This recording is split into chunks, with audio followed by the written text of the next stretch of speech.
bit different, right, Todd? It is different. This is great.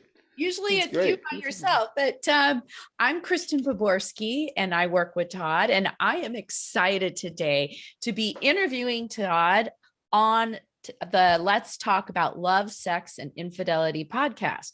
Todd, just for those of you who don't know, is a licensed marriage and family therapist and licensed clinical social worker with 35 plus years of experience helping couples and individuals heal themselves from crises such as trauma and infidelity. You also help couples rekindle passion and aliveness in their marriage. Todd is a firm believer in combining his healing modalities into his practice. He incorporates EMDR, which is emotional focused therapy, No, and that's no. I EMDR is eye movement desensitization. oh, I don't expect you whatever. to have this all memorized.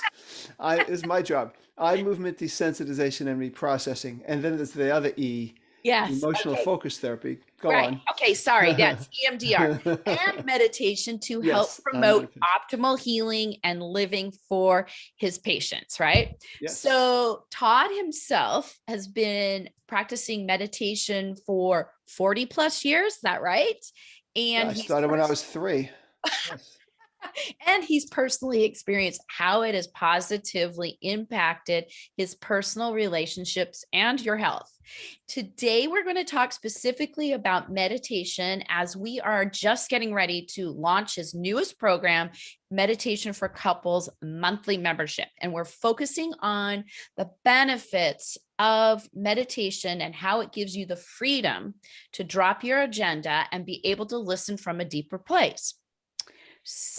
Okay. So, Todd, the first question we want to talk about first is really agendas. Like, what are some of the typical kinds of agendas that people have in their relationships, and how does that impact them in their communication and relationship dynamics? Well, that's a good question. And I actually, this is a big question. I think that the problem is that we're all walking agendas. We have agendas all the time. And that's okay. I mean, that's what human beings do. We have agendas. We get up in the morning, we have an agenda to eat breakfast. We have an agenda to get started with work. Maybe you have an agenda to go exercise. And that's good. The problem with couples is that they always have agendas in terms of communication sometimes. So if my wife says to me, I'm really angry at you, um, if I always have an agenda, it's always about me. I never drop the agenda and give her a chance to like be center stage. And so it takes away from my capacity to see her, to empathize with her. And I think the biggest problem that every couple has in communication is that they never drop their agenda. It's normal to have one, but we have to consciously drop it if we're going to communicate. And I've been talking about this with couples for decades. So it is. So, for example, a typical agenda I might have is to defend myself. It's not always conscious agendas. They're oftentimes very unconscious, but there's still an agenda. Mm-hmm. I have an agenda to defend myself. I have an agenda to prove to you that you shouldn't be angry at me. Just to use that example, I have an agenda that you're wrong, I'm right. Or I could be I have an agenda to uh, reduce my tension at your expense, maybe by raising my voice. There's all kinds of agendas people have. There could be the agenda to protect myself, so I'm going to shut down and close and push you away. And all those agendas are destructive. So we actually need to drop our agenda, at least temporarily, so that we go, oh, so tell me about you. You're angry at me. Okay, I'm focused on you. I'm not saying that maybe, but that's the way my mind's going. Yeah. Even though you could say it, okay, I'm focused on you. Yeah. Yeah, tell me more about that. And that's very important. It's a really important thing. It's the only way couples can thrive and go deeper if they learn how to drop their agenda. Okay. So do you think that I guess what I hear you saying is like it gets in the way because you're thinking about your agenda and you're not really listening to what they're saying? Exactly. Okay. Exactly. Great. Exactly. And the other person feels it. You Mhm. know it. We've all known, we've experienced when the other person is not really receptive to us. They're thinking about what they're thinking when you're talking even. Yeah. And you can And they're not tell, with you. right? Yeah, When someone's doing that. Yeah, sure. exactly. So, um, okay, great. Well, and then we're going to dive in deeper how meditation really helps that. But I have a question now. It's like, why do you use the words freedom of dropping your agenda? I mean, how does meditation help that? Yes. And why is it important? Because, I'm sure people want to know, like, we're talking about this and how does it relate to meditation? Yeah, one of the meditations I'm doing in my program, I titled it that. That's, the freedom of dropping your agenda. And there is a freedom when you could just be receptive.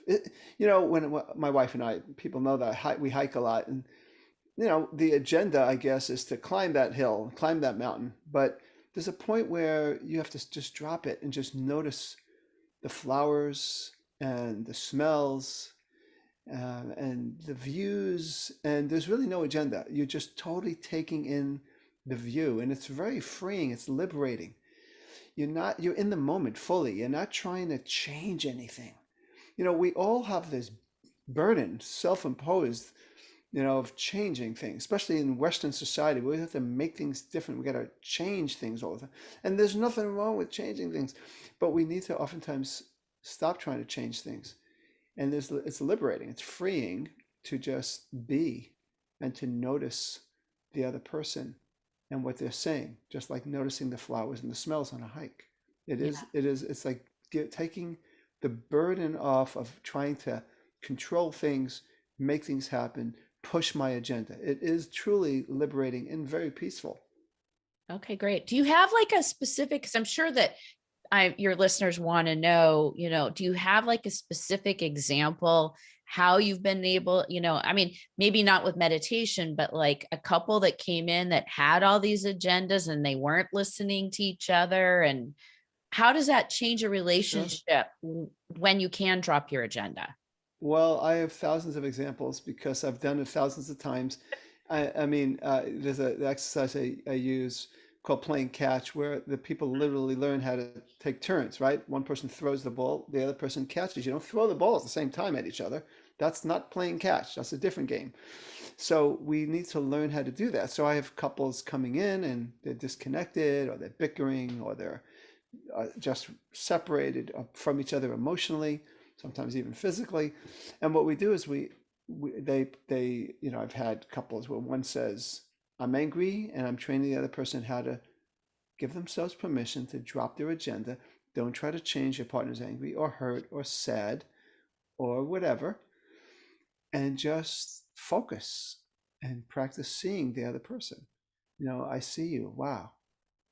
It's like dropping my self-protective devices, dropping my defense, just stopping, just stopping to protect myself. And I see, so the person finally, I, and I understand it's hard. There's a part of them that thinks that something bad is going to happen if they don't, you know, put their arms down, their shield down. But they try it and they go, oh, you like me even more now that I didn't defend myself. As a matter of fact, you were just angry at me. I dropped my shield, and now you're actually okay with me now. That's what they start to experience it.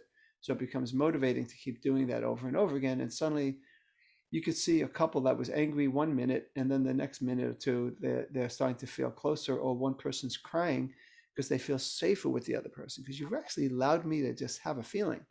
Wow. Yeah, that's powerful. So, what's the correlation between that kind of, dropping the agenda and meditation? Like how does like if how does that meditation really help with that ability to be able to feel comfortable with dropping your agenda? The part of us that meditates is the part of us that has no agenda. That's the part of us that's always there. And what I say when I teach meditation throughout this meditation for couples program, I'll say that too. We're not trying to find something that we have to develop. We have to just access something that's already there. So Mhm. when people practice meditating, they are practicing dropping their agenda. They get better at it. It's a skill to learn how to drop their agenda, just like it's a skill to be in the moment. Mhm. It's noticing and appreciating. So meditation, the very act of meditation, trains people how to drop their agenda. And of course, in this particular meditation that I'll do, it'll be absolutely laser focused on how to help people access the part of them that has no agenda already. And that sounds weird to people, but it's kind of good news that we don't have to create anything. We got to just, in a way, let go of things to discover, oh, I have that already. I already have that part of me that can be receptive when I drop away all this protection and doing and thinking. Yeah. Yeah. I know I have a personal story because I meditate as well. And a few years back, I was having all these issues with my son, and I was just started meditating, and it was like all the stuff, and I must have dropped my agenda, but all this, it was kind of like all of a sudden, the stuff that he was saying to me, it didn't bother me like before. I could really hear him and not get triggered by him. That's it. That's And that exactly shifted the it. relationship right Yeah. there. So that Yeah. could be, it could be, a partner of 25 years. It could be your, 18-year-old kid. It could be your boss. It could be anybody, right? Yeah. It's like meditation trains you that, sure, there's times we need an agenda, but not all the time. And Yeah. there are times it's better served to drop it and you're not as triggered because you're not trying to do anything at the moment. Yeah. Yeah. Well, I just want to take a, moment here in between the questions, because we've been talking about Todd's newest program, the Meditation for Couples monthly membership. And I want to just give you all a little information about that if you're wondering. So this is his newest program. We're just getting ready to launch it. That's why we're here talking about this subject, which is one of the first topics in his monthly meditation program. But Todd, I want to just share like why he designed this program. And it's really about helping you and your partner to be more open to more closeness and depth, decreasing reactivity, as we were Mhm. talking about a minute ago, and developing more relationship and harmony and love, right? And it's really not, as Todd has said about meditation, about changing you, but becoming more of who you are and giving Yes. you the access to parts of you that are capable of more intimacy, more vulnerability, less reactivity, and more love, right? And inside this wonderful program, here's kind of like a snapshot of what you're going to get. He has a new theme every single month that's handpicked, along with he gives you a guide and 2 meditations so that you can remove any blocks to having the relationship you want with your partner. And then for those of you who are new to meditation or have struggled with meditation, Todd has a special bonus included where he teaches you these special meditation relaxation exercises that will help you overcome the common obstacles that prevent most of us from being able to stop your mind from wandering and be able to really drop in to your meditation. And not only that, I love this part too. You've included these live mini retreats where you gather as a community to meditate together and get your questions answered by Todd. So you can learn more and enroll about in this program at a very low introductory price that we've got going for just a short time as we're launching this for the first time. And we've got the link right below in the show notes. So Todd, is there anything you want to share in addition to what I've Yeah. said about this program? Yeah. So this is a program that some couples will find their partner doesn't want to meditate, do the program. Yeah. Yeah. It still works. As a matter of fact, I've created it for whether one of you or both of you do it. Now, if one of you does it, it will affect the other person quite significantly. That doesn't mean they'll end up doing the program, but it might. Hmm. But in the practice guide, for those that are doing it, there is going to also be every month, based on the theme of that month, a special meditation that the couple does together. The two auditory meditations are going to be done alone, even though it has to do with being part of a couple. And if you're single, this will help as well because it gets you ready to be in your next and best relationship coming up. But if you're in a relationship where one of you are doing it, it'll be fine. If both of you, you're going to have also that additional special meditation where the two of you actually do together. Right, right. And I think you also have a personal story too, where you started out meditating and your partner, your wife, Sherry, saw these changes and said, hey, I want to do that, right? It's true. It's true. I definitely was doing it first. Now we both do it. We hardly miss a day. And it's, I mean, if she were in this room right now, she'd say it's the best thing she's done for herself and for her as a partner. And it's the best thing she's ever done for me.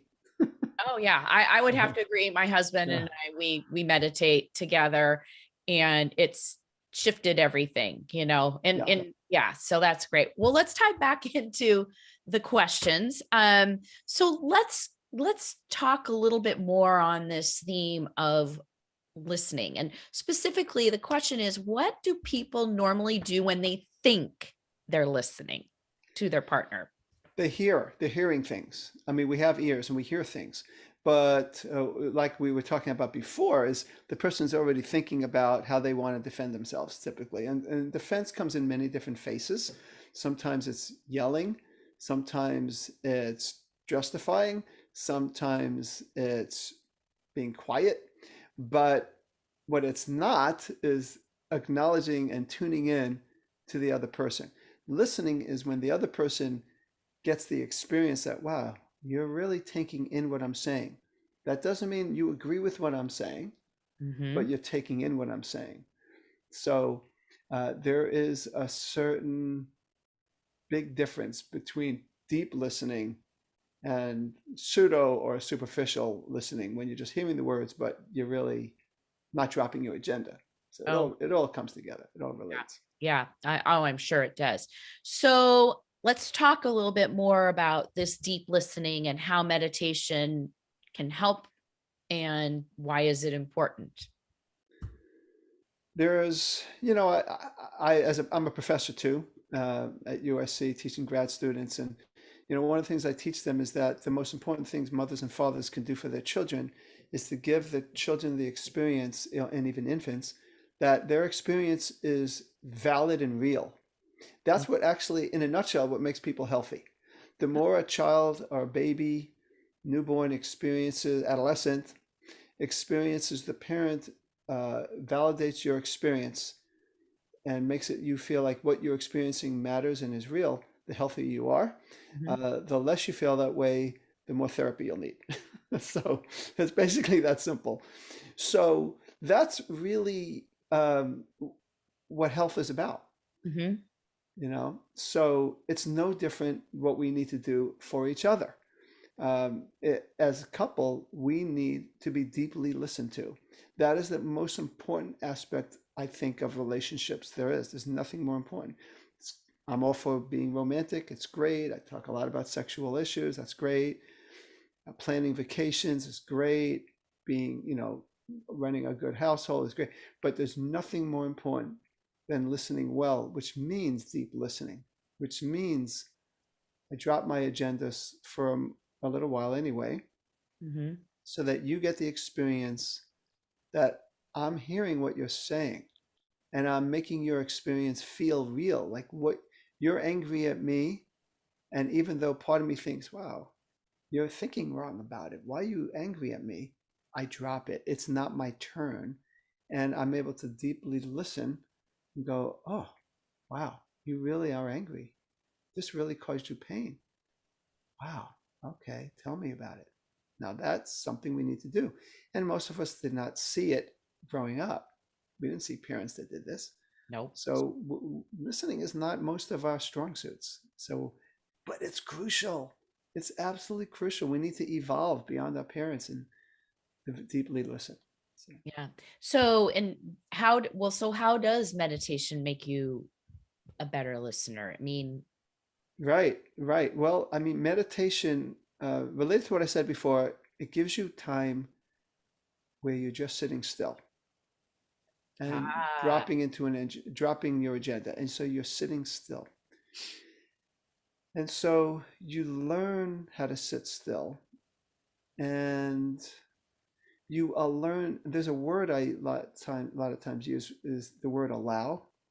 We allow life to be as it is in that moment. It doesn't mean that when we get out of meditation we don't do something about it, but while we're meditating there's really nothing to do. just allow. Yep. Well, that practice, and of course, in the meditations that I do, I also at some point bring in the partner and I help you practice and experiencing allowing before it even happens, before you actually have a real communication with your partner. So you get a taste of what it feels like to allow things to be as they are, to allow your partner to have a feeling or a desire that they have without trying to change it. And so the meditation puts us in a position of learning to listen. Also, meditation is about listening to ourselves. It's slowing down. One of the biggest blocks to intimacy is when we're not intimate with ourselves and like we don't know ourselves very well because Mhm. we're all busy all the time, getting distracted by all our to-do lists and everything. So meditation, sometimes when I'm meditating, things come up. It's like it doesn't mean that my mind totally stops. Meditation is about learning how to go beyond your mind, but that doesn't mean that you stop thinking. But you when I'm meditating, sometimes things come up that I might not have experienced before. I was too busy being distracted. So I'm deeply listening to myself. So what that does is it teaches me what it's like to deeply listen to me, which translates to make it easy to deeply listen to my partner. Also, sometimes it becomes like with you with your son, as you described before, you kind of know, oh, no wonder I don't listen. That's what came up. And so you have this awareness you didn't before, and it Mhm. doesn't run you. So you get that out of the way. So now I could deeply listen into my wife Okay. because it's not running me. So what about people though that are maybe afraid to listen to their partner? I mean, just meditation, that's kind of a question that came up in my mind because, a lot of people have, when it gets uncomfortable sometimes, right? That deep listening, especially if somebody's mad at you. Right. And, then there's all that fear of, and no, a lot of us don't want to deal with confrontation or uncomfortable feelings, and some of that needs to be listened to at times. So I mean, I'm just curious, how Yeah. does it make you braver, or does it, what Yes. does it do? It actually does. One of the things that probably we won't talk about much here, but I've talked Yeah. about it in other places, that meditation changes our brain. Yes. It does change our literally our neurobiology, and it actually can decrease the arousal of the amygdala, which is the alarm part of the brain that goes, "Oh my God!" Right? So it Right. does quiet it down. That's one thing. It also can um, improve the parts of the brain that can be naturally soothing. It increases the neurons there, and it also improves the connection in different parts of the brain. So what happens is we just meditation isn't, oh, we meditate and then you just might discover, wow, I wasn't as triggered, just like it's not Yeah, like you're totally. consciously white knuckling it, always trying not to be reactive. It's all like I'm just not as reactive, and part of it is because the meditation is affecting the brain. The brain has neuroplasticity. It changes according to what we pay attention to. So meditation changes the brain because we're paying attention to all this wonderful stuff, the part of us that doesn't react, the loving parts of ourselves, the part of ourselves that could just be. So what happens is we're not as triggered by this partner that, and the other thing is that we so oftentimes realize that when we're afraid of what our partner is going to say, what are we really afraid of? And of course, I talk about this in another month coming up soon. Mhm. What are we really afraid? We're really afraid of our own inner critic. It's not so much that I'm afraid of you, but when you are mad at me, there's a voice inside me that says I'm not good enough. And the Mhm. meditation really will help with that. And again, I think it's the second month of this program that I specifically deal with that, I think. So but so we start to realize that the only person that I should really be concerned about how I think of is myself. Yep. And meditation helps me. So if I feel more kind and accepting of me and my inner critic isn't running the show, I won't be as afraid of my wife being angry at me. Yeah. There's no way because I'm Yeah. not really afraid of her anger. It only seems that way. I'm really afraid of my own anger towards myself Yeah. that my partner's triggering. And Yeah. we get this as we're meditating oftentimes, as we practice. I totally agree with that because and I just want to kind of like describe because this is bringing back the feeling of like when I realized that this is what it was doing. It was like I felt like I was in a tunnel, like in that moment of what normally would have triggered me was I'm in a tunnel and the stuff that was coming at me and I still get it because he's home and he's 22 and he's living at home and there's all that going on, but it just doesn't touch me. It's like I felt I like was in this for once I was in this non-reactive tunnel and things just didn't touch me and I was able to like see things from a bird's eye view. Yes, yes, exactly. Exactly. You're not caught up in it.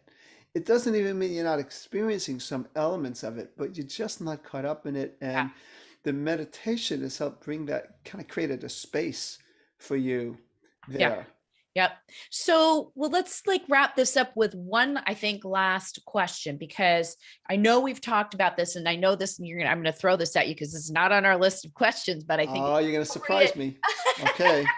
because we're talking about, people that, have done therapy and you do bring in meditation and you suggest that. So how can you just like tell people really quick, how does how do you feel like meditation complements traditional therapy? Because there might be people out here that are in therapy and like, oh, should I go to, continue my therapy and do this? So, and I know you have clients that are going to be in your program too. So how does something like this complement Sure. traditional therapy?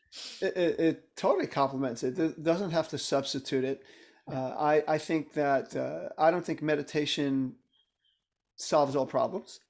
I do think that there is people that, let's say, had some trauma in their lives. When I do things like eye movement desensitization and reprocessing, and teach people how to get more in touch with what's going on, that oftentimes they need that. They really need that. But meditation is good whether you're in therapy or not, because it helps you access. It builds.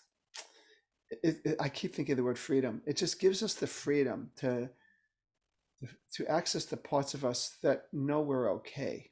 Mm-hmm. It gives us the freedom to access the part of us that knows we're worthy, um, and that helps us in our mental health.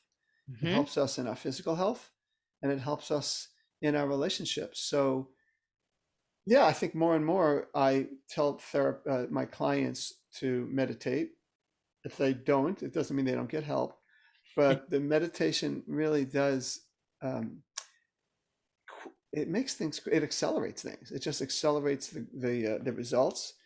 And here's one more thing that I think meditation does. I meditate 30 minutes a day, Mm-hmm. pretty much. I'm not perfect, but I'm pretty close to it actually. And it's not that I'm so great. I like it. I look forward to it.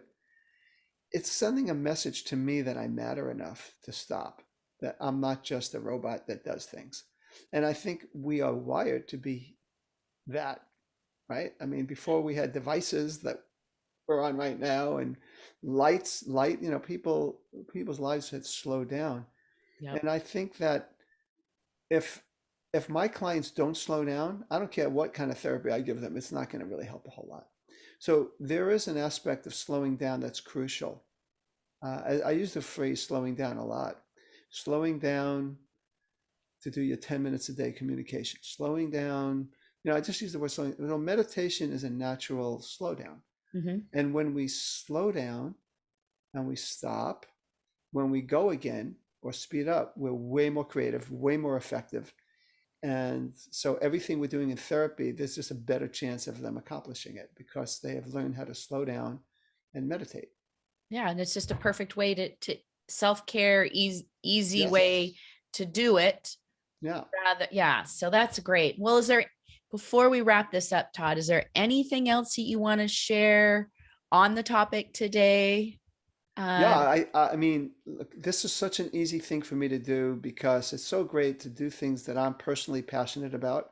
Mhm. I've seen meditation help people very close to me, like myself, like my wife and others, you, and many other people. But I have seen it with clients. I have turned friends on to meditation. They go, "Oh my God, thank you so much for telling me about it." It's almost like spreading like a wildfire, and it's a good fire. It's a good Mhm. kind of wildfire.